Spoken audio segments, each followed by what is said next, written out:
You just see Texas in any game, and again, Kentucky used to be able to put up points in the past. 43.5 is crazy because it just feels like Texas is going to come in, play really good defense, and try to squeeze this game out. It'll be interesting to see because nothing got ailed from that victory last week.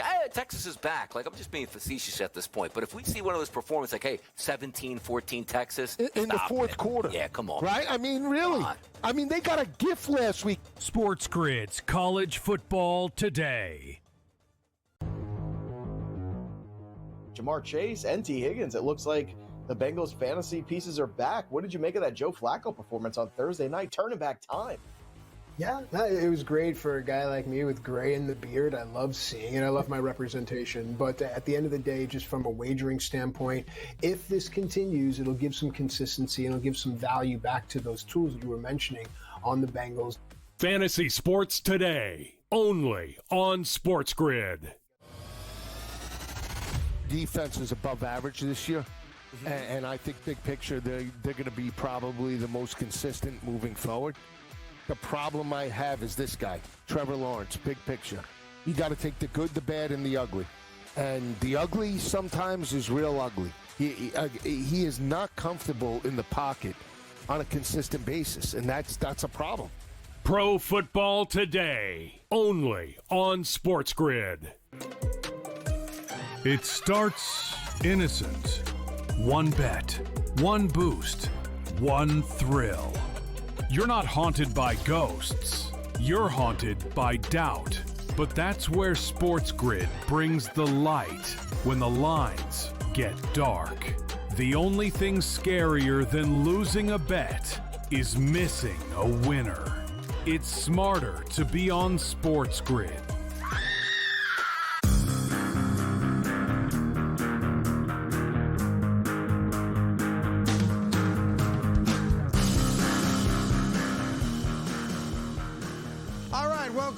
Welcome to another edition of the Craig Carton Show. Tyrone A. Johnson here, as always. Tons of great stuff to get to today, including a run for the ages that we're about to all be witness to with the Baltimore Ravens as they play tonight against the Miami Dolphins. We'll get into tons of football, but let's congratulate our newly adopted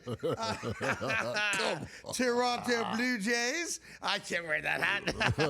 For taking care of business last night. 6-1, and now they get two shots to win one game and their first World Series since 1993. Look, I'm not going to break down the game. It was your typical kind of ho-hum baseball game, other than one thing. The dude pitching for the Dodgers, Yee Savage, which is an interesting last name, for the Blue Jays, pardon me, Yee Savage. There's got to be some kind of historical or origination of that name, right? Sure. Hear ye, savages.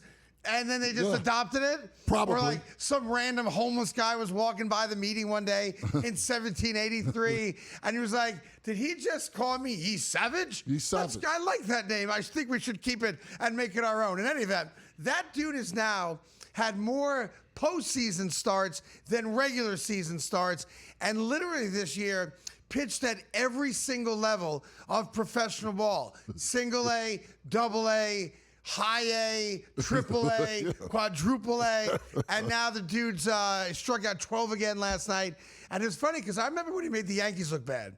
And we're all saying to ourselves, come on, Yankees. But now he made the Dodgers look bad with 12 Ks last night. And the Blue Jays, a very fun team to watch, a team that if they weren't in Toronto, didn't compete against the Yankees, is a very easy team to like as well. Oh, yeah. And now they're one win away. But I don't want to talk so much about the baseball. It's about somebody that was at Game 4, if I may, all right? Okay. Who was not last night at his own game, all right? And that, of course, would be LeBron James. Now, last night, the Minnesota Timberwolves playing without Anthony Edwards, going up against the Lakers without LeBron and Luka at that game, and Austin Reeves, who's having the greatest start of a season that any undrafted player has ever had, any drafted player, frankly, has ever had. There's only two dudes in Lakers history that have ever had 25-5 in their first 5 games of a season. It's now Austin Reeves and Jerry West. The dude is on fire. There's a good reason he said no to that contract extension, because the dude is going to get paid in full, Eric B. and Rakim, and he hits the game winner at the buzzer last night. So it's interesting because I immediately see the Lakers jump off the bench, all celebrating, and I don't see Luka there. I'm like, well, that's odd. You know, he's got like a finger thing going on, and maybe something with his leg or something. An ankle. But like, Luka's not there. Nope. And that rubbed me wrong. Like, I know you don't want to get on another plane trip, but get your ass and support the guys, and sit on the end of the bench and watch these guys play without you and LeBron James. So I want to be fair about this. No Luka Doncic last night, and also no LeBron James. Now there are rumors. I'm a part of them. I'll own that. But people beyond me who cover basketball and know basketball, the word on the street is now he ain't got no sciatica. LeBron James is not hurt, according to the rumors. Even last night, Charles Barkley, doing the postgame show, said he doesn't have sciatica. He's got old, and put a second T there. And that's what's wrong with him. And I started thinking more and more about that. LeBron James is a lousy teammate. LeBron James did not travel to Minnesota to watch the Lakers without him and Luka, beat the Timberwolves. But he had no problem driving down, I don't know what the highway is in L.A., the 405 or something like that, and making sure that he was at a major L.A. sports moment. Because remember when we showed you the video yesterday of Sandy Koufax getting screwed with his seat assignment behind Prince Harry and Meghan Markle? Yeah. And, all the celebs are out there, and Sydney Sweeney's rocking the Dodger gear. Well, LeBron James had no problem going to the Dodger game the night before because he's Big Show Bob. If there's a big event in L.A., he wants to be there. Now, he's not a Dodgers fan. We know that for a fact because he's the same guy that was rocking a Yankee cap a number of years ago. Same guy when the Indians were making a run and they hit a big home run in a postseason game, was flexing on screen because he was an Indians fan. And now apparently he's a Dodgers fan. Like, he has less credibility in his fandom than I do. And I'm the biggest Yankee fraud there is. Like, I was never a Yankee fan until 2009, but LeBron's a fan of whatever team's winning, it appears, right? Mm-hmm. But the notion that what Charles Barkley said last night is something I've been saying. He doesn't have sciatica. He could play right now. He's choosing not to play. And according to the book by Weissman that's come out, the reason LeBron James, according to a lot of people with inside information and just my belief, is not playing basketball right now is because his feelings are hurt. Because LeBron James, even when he joined Miami Heat and Dwayne Wade, who had already won a title before he got there, and a lot of people said, oh, it's Wade's team, it was still LeBron's show, right? It was. And now he's in a situation where everyone is acknowledging it's Luka's team now. Luka Doncic is the best player on the Lakers. And based on the 5-game start, and they're a game over 500 with last night's win against the T-Wolves, again, no Anthony Edwards either, so kind of a weird game to handicap, right? But the reality is that he might not even be their second best player the way Austin Reeves is currently playing. Let's give him his flowers. So he's in his feelings right now. Wah. No one's talking about me like they used to talk about me. I'm not the best player on the team anymore. Wah. I'm not the second best player on the team anymore. I'm the third option when I come back. So what does like a spoiled brat do in that spot? He takes his ball and he goes home.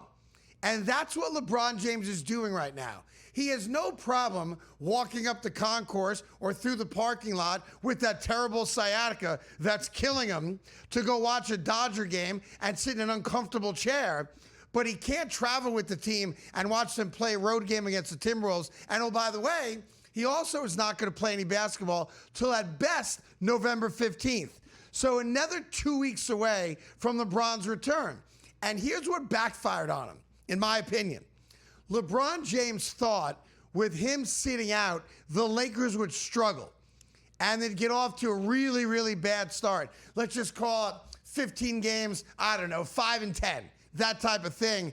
And that they would beg him to come back and they would plead with him to come back. And the fan base would be, we need LeBron. We need LeBron. But here's the reality that he didn't count on. Austin Reeves is really, really good. Now, no one saw Luka getting hurt. That wasn't a part of the equation, but it backfired on him. He thought that I'll sit out, the Lakers will struggle, people will stop talking about how Luka's this and Luka's that, and it's Luka's team. They'll be desperate for him to come back, He'll come back, they'll dominate, or they'll win a bunch of games, and all of a sudden, people will then say, thank God LeBron is here. Remember, LeBron James and his agent said before the season they were not fully committed to playing for the Lakers all year. They wanted to see what the Lakers would do with the roster. Remember that? I remember that. So the thought is, I'm not going to play because my feelings are hurt.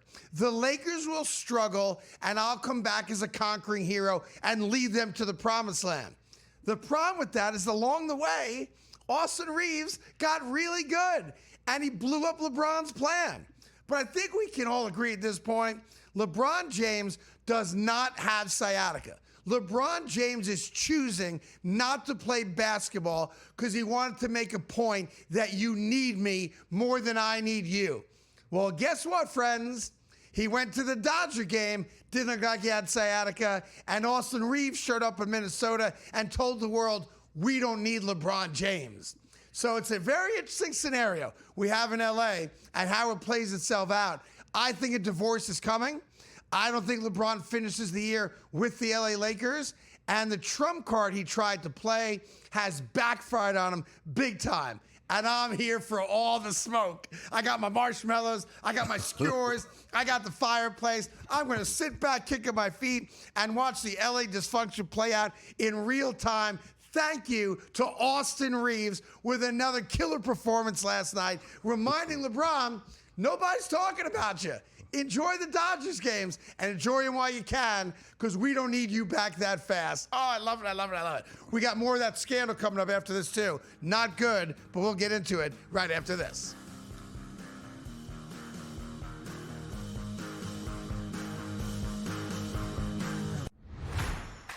They got to go win and execute, and they can't be inconsistent. And that's the thing. It's like Ohio State, Indiana, Oregon, really consistent. And then who is that fourth question mark? And there's been inconsistencies throughout. Hey, Michigan goes out to the West Coast and gets manhandled, and then they come back and then they win. Like, who's the consistent one that is the fourth? The Bobby Carpenter Show, only on SportsGrid. We're going to have bet tracking for the first time. If you have a FanDuel account, you'll be able to track your bet on the Prime Video games. And tonight, if you are part of the ESPN Mega Content Service, we understand from an organization called Antenna that 2 million people at least have the ESPN Mega Content or Unlimited service. You will be able to track your bets also on tonight's NBA coverage. So this is the beginning of a major new era for basketball on television. Newswire, only on SportsGrid. Like Marchand said, they're all a bunch of dirtballs, so I fit in with them. You know what I mean? Remember, like, the Phillies baseball team, like, with Kroc and Dykstra and all those guys? Like, yeah, they're just a bunch of dirtballs, right? And that's what the Panthers are. They're all the same. Like, they all like to drink. They're all tough. They're all dirty in the corner. You know what I mean? They'll all do whatever it takes to win, but that's why they've won 2 cups in a row. In-game live, only on SportsGrid.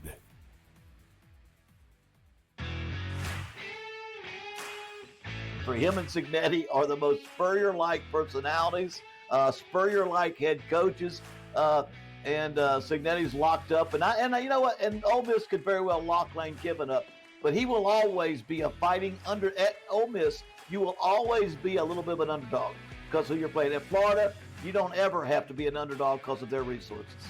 The Bowden Blitz, only on SportsGrid.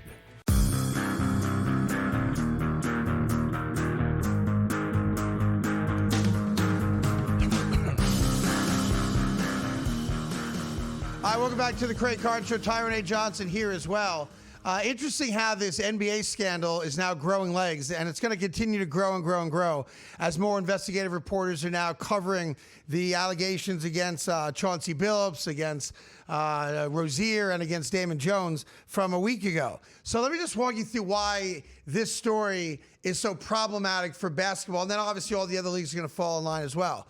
So I want to go back to Tuesday night, all right? And I want to go back to a game between the Golden State Warriors and the LA Clippers, okay? So James Harden, obviously one of the great players of all time, great scorers of all time, and a first ballot Hall of Famer, has 20 points in the first half. Low-scoring first half. Clippers were actually winning the game at halftime against the Warriors, 49-46. The prop bet, and for those of you that don't know what prop bets are, just real quick, you can wager on the individual performance of a specific player. And you can bet on whether or not he has over or less than a certain number of points, rebounds, assists, turnovers, etc. That's what a prop wager is, okay?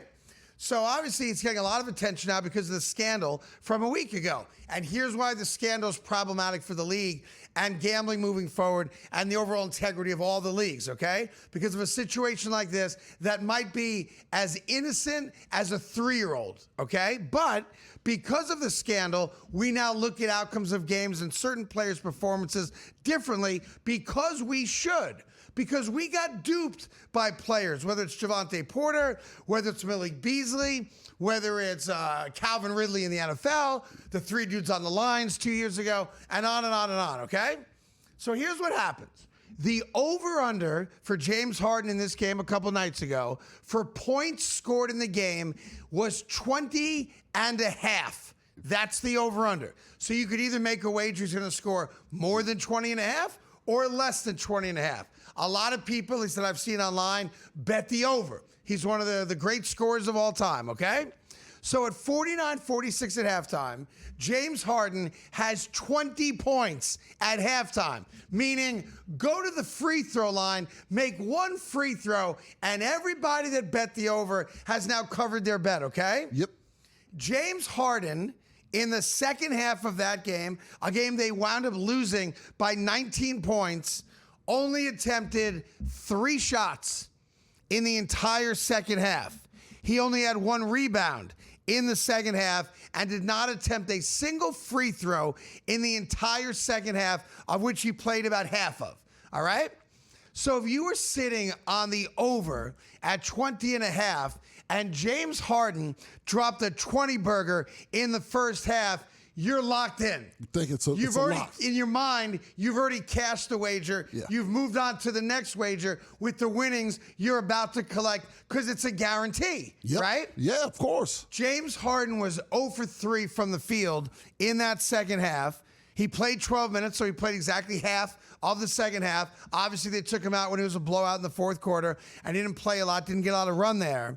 But he did not cover the over. Now, I want to be clear about this. I'm not accusing James Harden of anything. I'm pointing out the problem when a gambling scandal has been reported and when the Federal Bureau of Investigation has arrested dozens of people involved in what they say is a widespread gambling scandal, specifically centered around the NBA, and you're there sitting on your couch and you're like, all right, I got James Harden over 20.5. That seems like a pretty good bet for me. And he drops 20 in the first half, and he is 6 for 12 from the field. And then in the second half, he only attempts 3 shots, only has 1 rebound, no free throws, almost like he was non-existent in the second half. And in the back of your head, you're going, well, wait a minute. Wasn't there just a scandal in the NBA involving players controlling their point total, rebound total, assist total, et cetera, right? Yes, of course. So you have every reason to be pissed. Now, I want to be clear. No one's accusing James Harden of fixing his stats. I want to be very clear about that. My feeling is it may not even be investigated. But because of the scandal last week, this is the problem the NBA now has. Every single night, there's going to be a guy or multiple guys whose prop number comes right up to what the actual wagering line was, and you're going to start watching his performance. And you're going to question, why did he dribble the ball off his leg out of bounds? Why did he miss that pass? How did he miss 4 free throws, a layup, a dunk, whatever the case may be? That's the bigger problem. The bigger problem here isn't what did Terry Rozier do or not do. Right. It's part of it, but it's opened up Pandora's box. Because now you have a game like that game 2 nights ago where you're rightfully so saying to yourself, wait a minute, something's BS about this. Now, I know you're a Philly fan, so I'm sure there were moments when he played a few years for the Sixers that he had scoreless halves. He did. He did. He did. Okay. No, in the playoffs he did. Because I remember it because I'm still mad at him about it. But against the Miami Heat in the postseason, this fool went out there and scored 0 points in the second half, and they lost the day. It was an elimination game. Did he take any shots? Game. Yeah, he took a few shots, but he was also he locked up. He didn't take enough shots, and he scored nothing in the damn playoffs. And I did a great episode of the award-nominated Sixers Outsiders after the game. Well, so at least because of that, you can say it's happened before. You can't accuse James Harden. Unfortunately. Okay? But I understand why people would, because why would they remember that game like I would? So now's where the scandal, takes on more legs, okay? Yeah. And I appreciate what you just said right there. So the new report that came out today, give Pablo Torre credit, he's the guy that has it, is that at one of these poker games that Chauncey Billups was what they refer to as a face card. Yeah. He's the guy that attracts the big whales like me to come play, and unfortunately it becomes a rigged game, and he's allegedly on the receiving end of the ill-gotten funds here. It has now come out that in addition to Chauncey Billups being at least one of those games, and specifically at the game that the feds do know was fixed or rigged, Ty Lue is there. Yeah. Ty Lue, who has said many times publicly that Chauncey is his best friend in the world, was on his coaching staff. Yep. Chauncey was on Ty's coaching staff before he got the job in Portland to be the head coach. And it's well known that Ty Lue also loves going to Vegas and playing high-limit cards at the Aria. So now you've got another NBA head coach at the time who's now being implicated and being involved at some level with this game.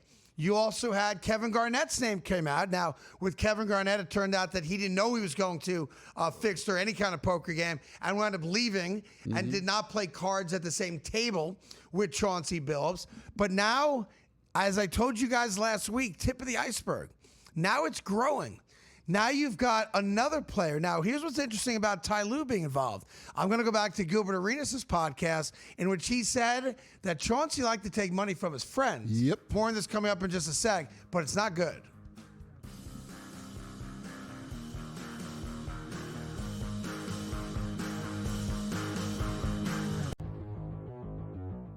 This is a guy we should be adding. And if you add him this week, you loved life because he was coming off not just a great Sunday last week when we were ahead of that curve, but also a great Thursday night football as well. So last week, 7 for 9 for 164 and a touchdown. This week on Thursday, 5 for 5, 77 and a touchdown. He didn't even play the first 2 weeks of the year, and he's already a top 10 tight end in scoring, if you can believe it. Fantasy Sports Today, only on SportsGrid. Travis Hunter, Joe, is a part-time wide receiver. As I've told people from the moment he was drafted, there's zero chance long-term that they'll continue to do this in terms of playing offense and defense. They're going to have to pick a position with him. Brian Thomas, he was unbelievable. Talking to the Jaguars about him last season, he was so far ahead of schedule where they thought he'd be super smart. He had a wrist injury, by the way. We need to mention that, Joe, earlier this season. Pro Football Today, only on SportsGrid. SMU is undefeated. You got Louisville that knocked off Miami. Yeah. Miami has one loss. There's multiple teams that potentially can make a run for an ACC championship. So their backs are still against the wall. Like Georgia Tech is not a shoo-in right now just because they're undefeated, because they still have to play Georgia at the end of the year as well. Even though it's out of conference, that can knock them out of the playoff. SportsGrid's College Football Today. $17,848 have been bet on this question, Joe, at Kalshi. How many pro football games will Taylor Swift attend this season? They average an average of 9.3 games during this season here, and a lot of that has to do with her reduced touring schedule, and this maybe being his final NFL season. Incredible stuff here. The Early Line, only on SportsGrid.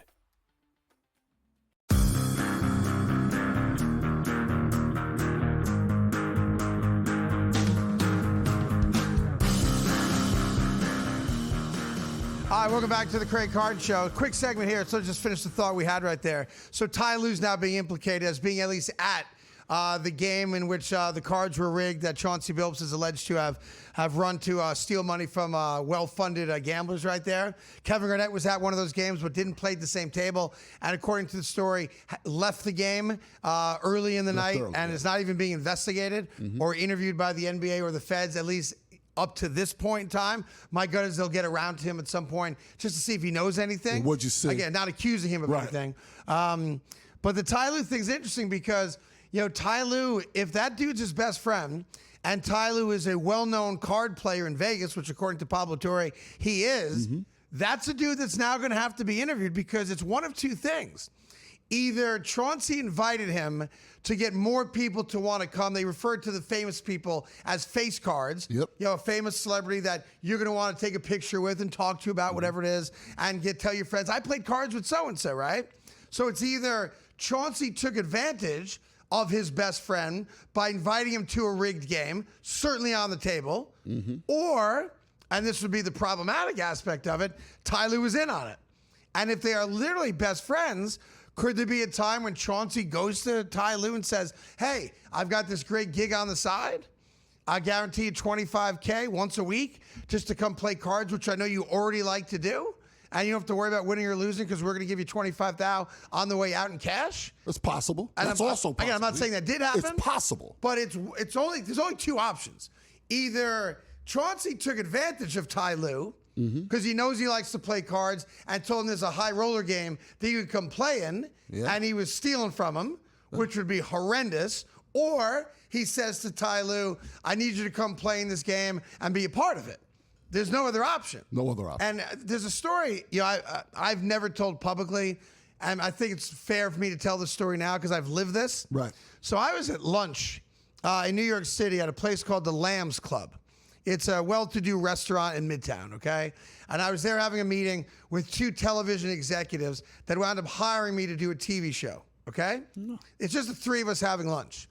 And one of the investors that owned a piece of the Lambs Club came up to me at one point and said, hey, Craig Carton, big fan, you're on the radio, this, that, the other thing, and had no interest in who I'm sitting with, which was kind of offensive, right? Right. I could have been with anybody, and the guy just wanted to talk to me. He said, hey, I understand you like to play cards. I go, yeah, I do play cards. And he goes, I'd love you to come play in our game one day.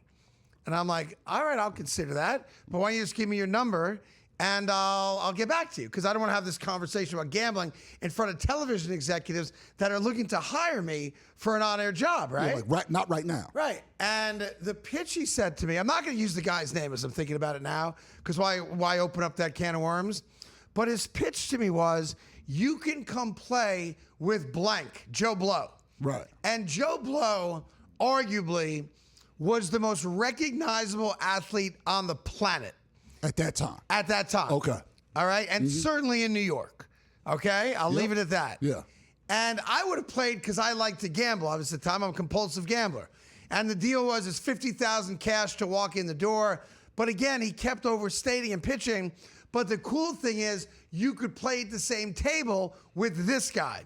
Again, one of the most recognizable athletes on the planet to this day. Not just back then. He was active back then. He's no longer playing today. I'm going back a decade now, okay? Mm-hmm. And I never really thought twice about it, other than it was offensive that he said this to me in front of two random people who happen to be TV executives, okay? Yeah. And now I'm thinking about it since the scandal came out, and I was willing to go. I would have gone. Texas Hold'em's not my favorite game because it bores me to tears, because the majority of the time you sit there and you don't get to play if you play right. Right? And I had no interest in that, so I passed on going. The money was irrelevant to me. Meeting a celebrity was irrelevant to me. I knew a lot of people at that point. I don't get off on that kind of stuff. But I'm looking back on it now, and I'm saying to myself, was I being set up?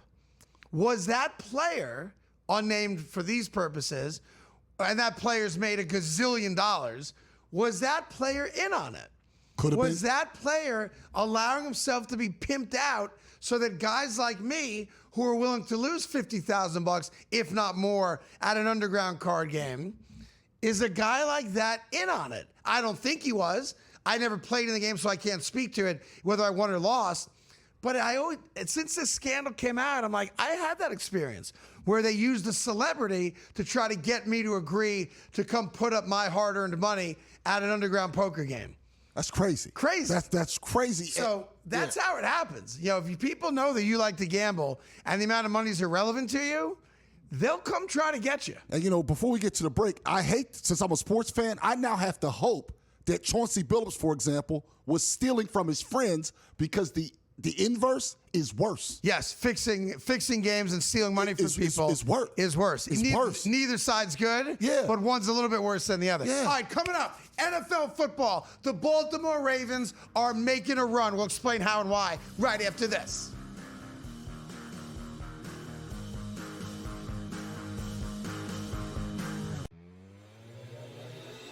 If you watch a Mavericks game, every single play, he's arguing it with the referees.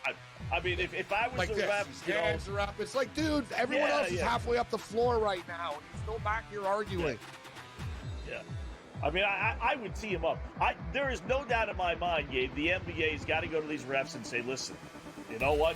Swallow the whistle with him. In-game live, only on SportsGrid. I am willing to bet on Wemby is a triple-double ladder season-long market. I did this actually with Caitlin Clark, who had a triple-double in Game 1 and then spent the rest of the season injured. I hope that does not happen with Victor Wembanyama. 3 triple-doubles at plus 165 should be absolutely no problem for Wemby. Had 2 his rookie season, 1 last year prior to the injury. Game time decisions. Only on SportsGrid. It is exactly why, like you said, Donnie, this time of year is the absolute best in sports. And first off, the NBA returned to NBC. And hearing that theme music, seeing Mike Tirico back on the call, seeing Michael Jordan on the screen, it just felt right? Like an old friend that you haven't seen in decades that walks back into your life. The Early Line, only on SportsGrid.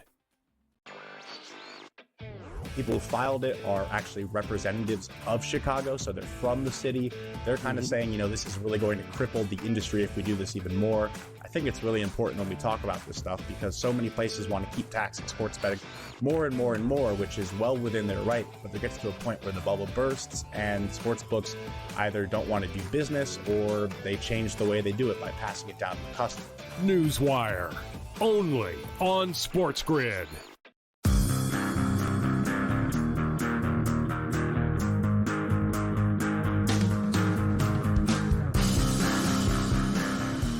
All right, welcome back to the Craig Carton Show. Tyrone A. Johnson here as well. A little football for you. We got a big game tonight as the Ravens are playing the Dolphins. Dolphins actually won a game, coming on a little win streak. By the way, Ravens won a game, coming on a little win streak, having beaten the Bears 30-16 to get to 2-5. I played this out all night last night.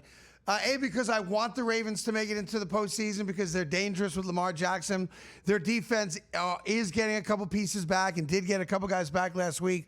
So knock on wood, they'll be a little bit better. And they were, against the Bears, holding the Bears to 16 points. Here's the Ravens schedule real quick. At Miami, that's a win. At Minnesota against J.J. McCarthy, that's a win. At Cleveland, I don't care who the quarterback is. Maybe it's Shedeur at that point. Maybe it's still Dylan Gabriel. That's a win. So 3 straight road games. That's tough. Which is very tough. Usually tough. But I think they win all 3, assuming Lamar's healthy. This whole premise I have is based on Lamar Jackson, maybe my favorite quarterback in football, to be healthy. And he is playing tonight against the Dolphins, okay? So you can put all that nonsense to rest. 3 straight road games. All of that. Well, the Minnesota game is the toughest of the 3. Miami sucks. Cleveland sucks. So those 2 are guaranteed W's, which would get them to 4-5. If they also beat Minnesota, we're talking 5-5. Right. Gets them to 500. 500, okay? Mm-hmm. Then they get 3 straight home games against the Jets. They suck. The Bengals. Flacco's actually out now, so back to Browning. There you go. They suck. And then the Steelers. Put that one aside for a second. I think we can all agree, healthy Lamar Jackson, healthier defense right now, season on the line, they're going to win those 5. Is that fair? They should win those 5. Not a leap of faith for me to take. No, they should win those 5. Lamar Jackson takes care of business. Yeah. So that puts them at 6-5. At 6-5, and they'd still be undefeated in the division. Remember, they've only played 1 division game thus far, and they won it. They're 1-0. So then they'd be 2-0 in the division, and they'd be 6-5. We're on the same page so far? Yep. Well, we know that the Pittsburgh Steelers are good, but not great. Not great. And Green Bay just embarrassed them, okay? They did. You get to 6-5. I think worst case, you're a game behind Pittsburgh. Yeah, most likely. Okay? Yep. A game behind Pittsburgh, and you get them twice in the last month of the season. Okay? You've got Cincinnati at Cincinnati. Now, I know they're talking that maybe Burrow can come back That's at some the one point. he would likely be back for the second game against the Ravens. So the question now is, what are the Bengals at that point? Because if the season's kind of a wrap, if they don't win prior to that game and that game is meaningless, you're not going to bring Joe Burrow back for a game that doesn't mean anything. It doesn't make any sense to me. But let me be fair about it. And let me say that the Ravens split with the Steelers in their last 2 games because I want to be as fair as I can about it. Their last 3 games are the toughest. New England, playoff team. At Green Bay, playoff team, maybe the best team in the NFC, certainly in the conversation. And then at Pittsburgh. If Baltimore takes care of business against bad teams, and they've got a bunch of them, 2 games against the Bengals, the Jets, Cleveland, Minnesota, Miami, they're going to be sitting worst case with 3 games to go, worst case 7-7. And that's worst case. Worst case. There's a good chance 8-6 is on the table. And the unthinkable, they run the table up until those final 3 and get to 9-5. The Baltimore Ravens, going into the final 3 weeks of the season, could very well be in first place in the division and take care of business and have a home playoff game in the wild card round, because I don't think they're going to catch the Colts. You know, the Colts have 4 fewer losses than them right now. So being the number 1 seed's off the table. That's not happening. But is anyone going to disagree with me on that? And I'm not a John Harbaugh guy. I think his time has come and gone. I'd look to replace him if things do continue to go south and they don't make the playoffs. I know he's a Hall of Fame coach and the winningest coach of all time in Baltimore, blah, blah, blah. But he's done the least amount with the best quarterback than anyone else in football history, right? Absolutely. Maybe Mike McCarthy could be on that list as well, but we can get to that another day. But I think you guys start wrapping your small little brains around the fact that a 2-5 team is going to win the division, have a home playoff game, and they're going to be the team in the second round that nobody wants, like the Rams were last year. And they almost beat the Eagles, as you know, in the snow in Philly. Unfortunately, it wasn't hand grenades. Right. So I'm going to tell you this. We have a segment on this show. It's an unofficial segment, but I love it. And it's called Spot the Lie. I'm going to make a declarative statement, and then I'm going to ask the question, spot the lie. All right. Okay? The Baltimore Ravens are going to win the AFC North and have a home playoff game. Spot the lie. Okay, those last 3 games. Yeah. All right, they've had the schedule on the screen. New England. At home. Green Bay Road, Pittsburgh Road. Right. Go. Right there. What if they lose to both the Patriots, which is possible, and the Packers? Okay. At that point, they don't win the division. Well, they would beat Pittsburgh to win the division at 10-7. You had them giving a split. You're giving them a. Well, I take the split back. See, you have to take the split back, and I think that's the whole. That's the problem with the hole they've dug. I agree with you about the next 5 games. That one I'm with you 100%. They should win the next 5, but once you're digging, and now you have to play a really good team in the Patriots, so I think they're good, and then go on the road in that bad weather, I think that could be the thing that holds them back. All right, but remember this, because you would have Pittsburgh winning the division if they, right? That's where you're going. Yeah, I'm glad you said that. So your thesis is fundamentally bad. It's not. And let me just walk you through. You have the Steelers schedule? I do, right in front of me. All right. So the Steelers right now are 4-3. Yes. So they have a 2-game lead right now over Baltimore. The Steelers play the best team in football this week, the Indianapolis Colts. That's a loss, 4-4. 4-4. Then they play on the road against the Chargers.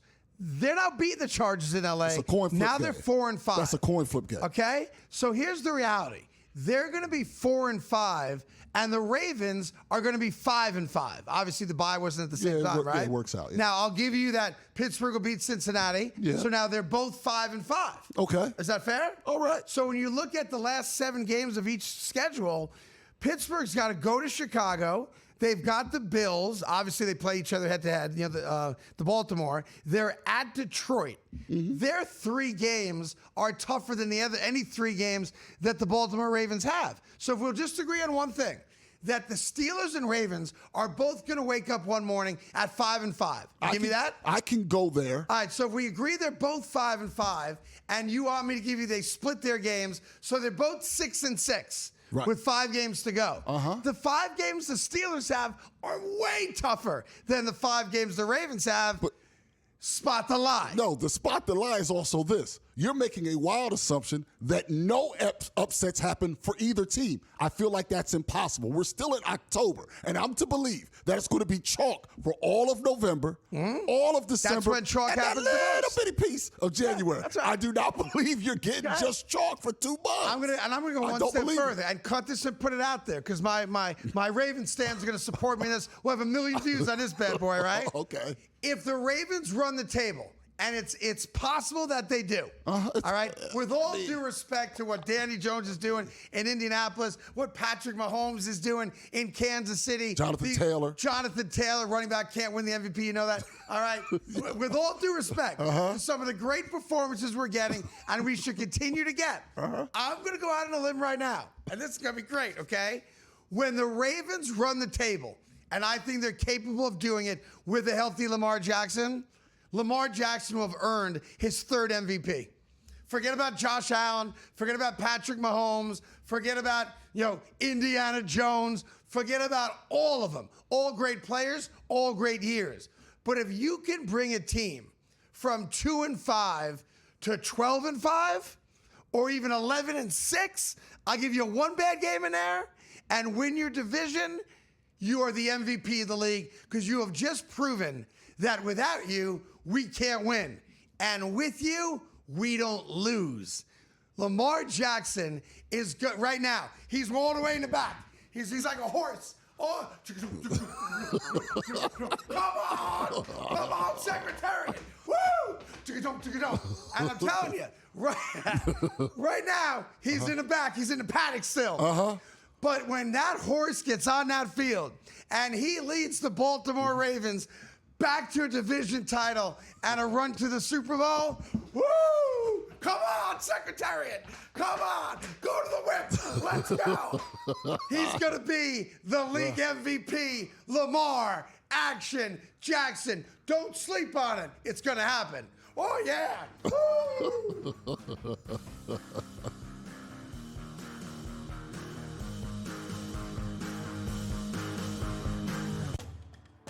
You just see Texas in any game, and again, Kentucky used to be able to put up points in the past. 43.5 is crazy because it just feels like Texas is going to come in, play really good defense, and try to squeeze this game out. It'll be interesting to see because nothing got ailed from that victory last week. Texas is back. I'm just being facetious at this point, but if we see one of those performances, 17-14 Texas in the 4th quarter, yeah, come on, right? I mean, really? I mean, they got a gift last week. SportsGrid's College Football Today. Jamar Chase and T. Higgins. It looks like the Bengals fantasy pieces are back. What did you make of that Joe Flacco performance on Thursday night? Turning back time. Yeah, it was great for a guy like me with gray in the beard. I love seeing it. I love my representation. But at the end of the day, just from a wagering standpoint, if this continues, it'll give some consistency and it'll give some value back to those tools that you were mentioning on the Bengals. Fantasy Sports Today, only on SportsGrid. Defense is above average this year, and I think big picture they're going to be probably the most consistent moving forward. The problem I have is this guy, Trevor Lawrence, big picture. You got to take the good, the bad, and the ugly. And the ugly sometimes is real ugly. He is not comfortable in the pocket on a consistent basis, and that's a problem. Pro Football Today, only on SportsGrid. It starts innocent. One bet, one boost, one thrill. You're not haunted by ghosts. You're haunted by doubt. But that's where SportsGrid brings the light when the lines get dark. The only thing scarier than losing a bet is missing a winner. It's smarter to be on SportsGrid.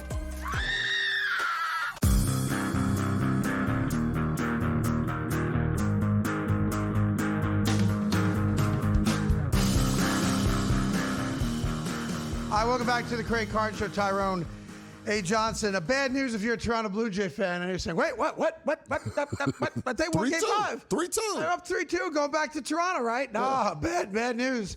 I want to congratulate the Los Angeles Dodgers on winning their second consecutive World Series. I'm not sure if you guys saw this, but the black cat has appeared. Uh-oh. The ladder's up. People are walking under it. The mirror just broke. You stepped on a crack. It ain't good. The LA Dodgers have just guaranteed themselves a second consecutive World Series championship. I don't know if you guys spend a lot of time on social media. I know you do, Tyrone. It's official, though. Drake is now a Blue Jays fan. It's over. All of a sudden, over.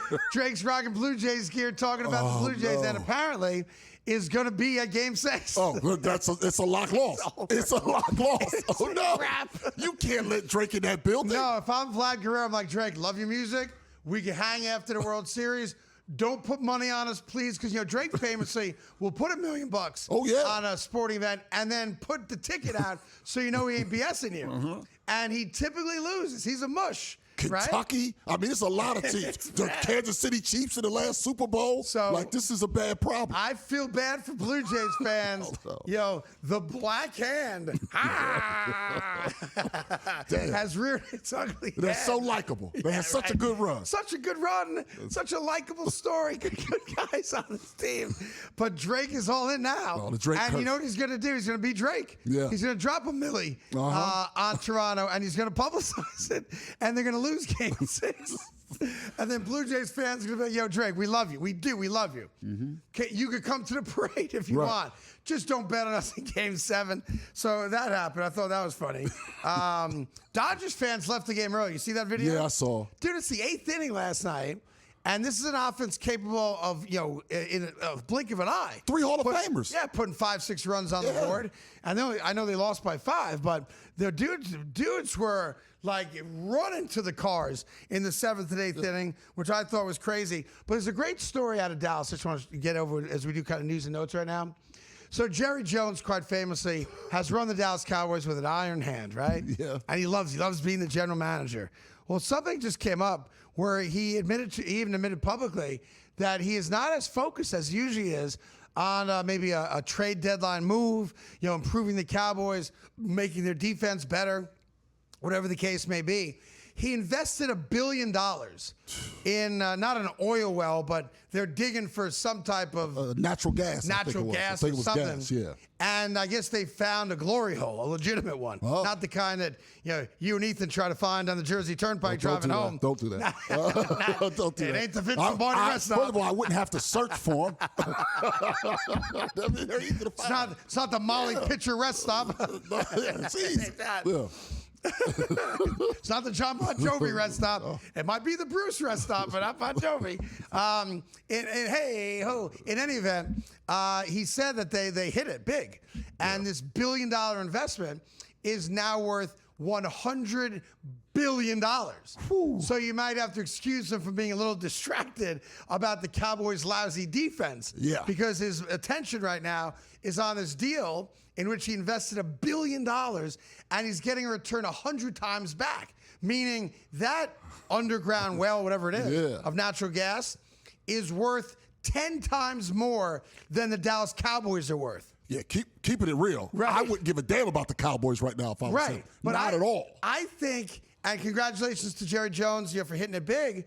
I think this is the greatest thing to ever happen if you're a Dallas Cowboy fan. Because what's been the number one impediment between for you as a fan over the last 30 years? That guy. It's Jerry Jones. Yeah.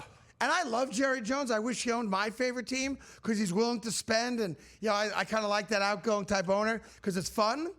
But if I'm a Cowboy fan, the only constant we've had in our inability to get to an NFC Championship game or a Super Bowl has been that guy because his fingers are on everything. He touches all of it. So if Jerry Jones is now telling people, look, I'm a little distracted because I got $100 billion sitting in the ground right now, and I'm uber excited about it, so I'm not as focused as I usually am on trades and personnel moves for the Cowboys, that's the greatest thing a Cowboy fan has heard literally in 30 years. No? It absolutely is. I think it's great. If I'm a Cowboy fan, I'm dancing in the streets right now. I wish he had done that probably in the offseason, though. You wanted him to not do anything in the trade offseason. Micah Parsons. It's just a little late now. Okay, Yeah. everything's in stone, and now you'll be back to paying attention again by April. You might even be over 500 because if the Cowboys only had a guy that could get to the quarterback, a good defensive player. They could win that division. Who knows, dude? I think this is a great story for diehard Dallas Cowboy fans. Not a good story, a great one. And then there's a story that just pulls at your heartstrings that I know a lot of people are not going to acknowledge because hockey's not as mainstream as football, certainly. And you got the World Series going on. The NBA just started. But there's a dude who I know played for the Bruins for a long time. I'm not claiming to be the hockey guy, but I like human interest stories. His name is Brad Marchand. And he plays, I think, for the Panthers now, right?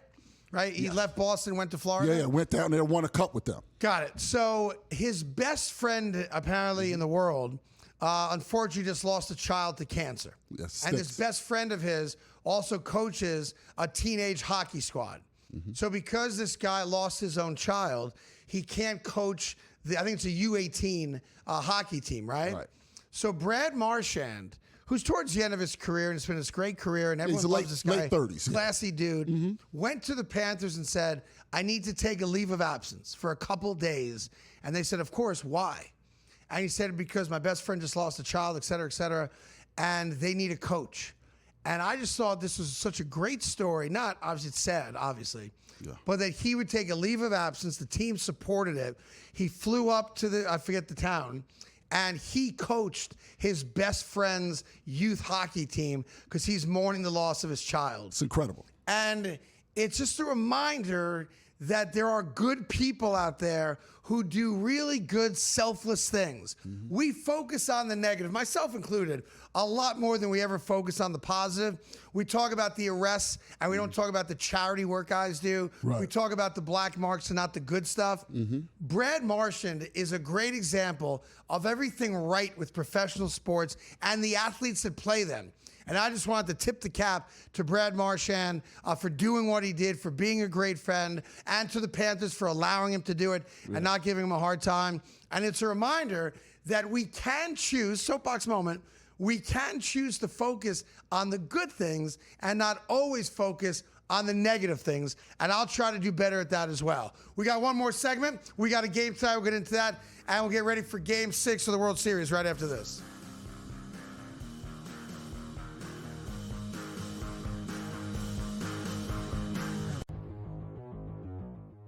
This is a guy we should be adding. And if you added him this week, you loved life because he was coming off not just a great Sunday last week when we were ahead of that curve, but also a great Thursday night football as well. So last week, 7 for 9 for 164 and a touchdown.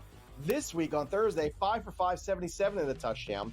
He didn't even play the first 2 weeks of the year, and he's already a top 10 tight end in scoring, if you can believe it. Fantasy Sports Today, only on SportsGrid. Travis Hunter, Joe, is a part-time wide receiver. As I've told people from the moment he was drafted, there's zero chance long-term that they'll continue to do this. In terms of playing offense and defense, they're going to have to pick a position with him.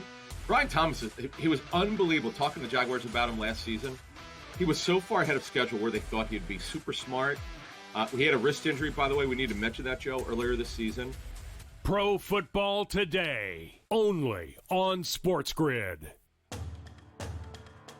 SMU is undefeated. You got Louisville that knocked off Miami. Miami has one loss. There's multiple teams that potentially can make a run for an ACC championship. So their backs are still against the wall. Like Georgia Tech is not a shoo-in right now just because they're undefeated, because they still have to play Georgia at the end of the year as well. Even though it's out of conference, that can knock them out of the playoff. SportsGrid's College Football Today. $17,848 have been bet on this question, Joe, at Kalshi. How many pro football games will Taylor Swift attend this season? They average an average of 9.3 games during this season here, and a lot of that has to do with her reduced touring schedule, and this maybe being his final NFL season. Incredible stuff here. The Early Line, only on SportsGrid.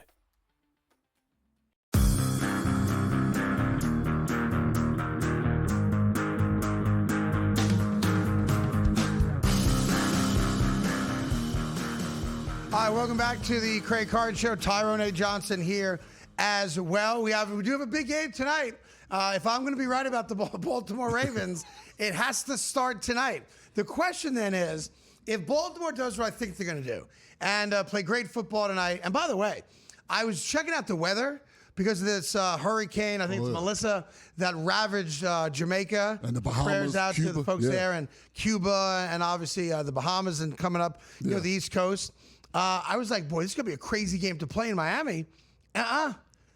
80 degrees today, nothing but sun, and tonight, 75 and perfectly clear skies. That's good. So the weather's not going to impact tonight's game. I can't read the screen there. What are the Ravens favored by? 7.5. Yeah, it should be 17.5. This is a blowout. It's got blowout written all over it. The question then becomes, stay-away game. When do the Miami Dolphins wake up and recognize we owe it to our fans to fire our head coach? And I don't typically go out there and recommend firing dudes. Yeah. I know you want to fire Willie Green, I think, right? I believe that the first NBA coach, and it's going to happen in the next week. You heard it here We're 4 first. games into a season. Tyrone's firing people. I believe Willie Green's going to lose his job in the next firing week. dudes 4 games in.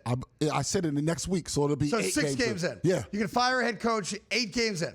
I'm not the owner of the Pelicans. Yeah, but you would fire a guy 8 games in. I wouldn't have brought Willie Green back. Doesn't matter. You'd fire him 8 games in. That's your words, not mine. I wouldn't. I said I think they will. No, you can't play that game. I'm predicting that they will. Would you? I'm saying that I think I would not. But I believe they will. But you can't have it both ways. No. What if I believe? And I talked to a couple people in the NBA. No, you don't. Yes, I do. Not New Orleans, you don't. But go ahead. Yes, these are national people. I believe he's going to get fired in the next week. Okay. No, I'm saying it is on the record. If he's here in a week, you can rip me about it. No, but you can't. You're having your cake and eating it. How? Because the way I this believe thing works they're going to do it. No, it should be. Me personally, I say you wait till closer to Christmas. Okay. If it was me. I'm sorry. I have to fight back on this. Watch. This is how it goes. The Miami Dolphins should fire Mike McDaniel when they lose tonight. It's enough. Enough's enough. They're never going to get better under him. He did not develop Tua. The offense stinks. They've never been good defensively. You can't wear capri pants and be the head coach in the NFL of a losing team. If they get blown out tonight, I have no problem. And I would endorse the fact that Stephen Ross, who, by the way, was not upset that the car wasn't close enough to the private jet. The old man was cold. And his head of security took his jacket, and he just wanted his jacket. You check your iron level, the rich man. He's an old man who wanted his jacket. Why don't you have your own coat? You have people hold your coats when you're that rich. Whatever. He's still so bad. Stephen Ross got off his private jet. You guys all saw it. People are killing him because it looks like he's upset that the car's not close enough, and he's got to walk 10 steps. A little bit. I thought that what went on. He ain't pissed that the car wasn't close enough. He's old. He's cold. Someone took his jacket. His head of security took his jacket. He's like, yo, Bob, give me my jacket back. He's like, oh, my bad, Mr. Ross. And he gave him his jacket, and all good. Look, there's a lot to rip Stephen Ross about as the owner of the Dolphins. But he was not pissed that the car wasn't close enough to the private jet, you animals. That being said, this is how this works. The Miami Dolphins should fire Mike McDaniel, period, stop. Now watch this. Oh, Tyrone, should the Pelicans fire Willie Green? I don't think they should fire Willie Green yet. I think they should let it. No, because I don't believe it. I don't think you fire a coach that quickly and this early into a season. I think it would be a bad move to fire. Stop right there. So you think they will fire him? Yes. And when they do, you're going to come on our show and say, I vehemently disagree with the Pelicans firing Willie Green. This early in the season. Early in the season. It sounded like something else during the break. No, it didn't. I believe that they're going to fire him. But I they wouldn't shouldn't. do it. But they shouldn't. Just like you just did all that about Stephen Ross. And it doesn't matter if they don't fire him. The man was cold. He wanted his jacket. I don't think he's going to fire him, even though I think he should. I don't think he's going to do it. I don't think he's going to do it yet. I would endorse firing him. I guess we're the exact opposite. I think they should. I don't think they will. I think Stephen Ross, I don't know what the reason is desperate to see him have success as his head coach. I don't know why. Maybe personally he likes him, perhaps? Typically, you get 5 years. That's typical, right? Yeah. Now, a lot of teams know after a couple of years, this ain't the right guy. Some people get 1 or 2. And that might be like the players in the building come and talk to Mr. So-and-so. This guy ain't him. I've been around. So that happens, right? Right. But most guys get at least 4 years. Some even get that 5th year. It's like the Brian Dable deal in New York. I think if you think Jackson Dart's a good quarterback, then let Brian Dable develop him for 1 more year. And then if it hits the pot, then do what you got to do. But Mike McDaniel's had all that time. And he's had a guy that you just gave $250 million to, right? Yeah. So to me, if you think Tua is good enough to get the money you gave him, and clearly they do, then you have a coaching problem. And clearly they do. Which is why Mike will emerge, in a year's time as an offensive coordinator somewhere, and maybe he'll get another crack at being a head coach. But the deal in Miami, and you're going to get blown out tonight. That's a lot guaranteed. Trust me on that. You are going to get waxed tonight by the resurgent Ravens with the return of Lamar Jackson. Like when you lose 42-10, and you're going to, and that's not up for debate, you got to fire the head coach. But we'll be here tomorrow to talk about it one way or the other. Have a great day. Stay dry. Thanks for watching.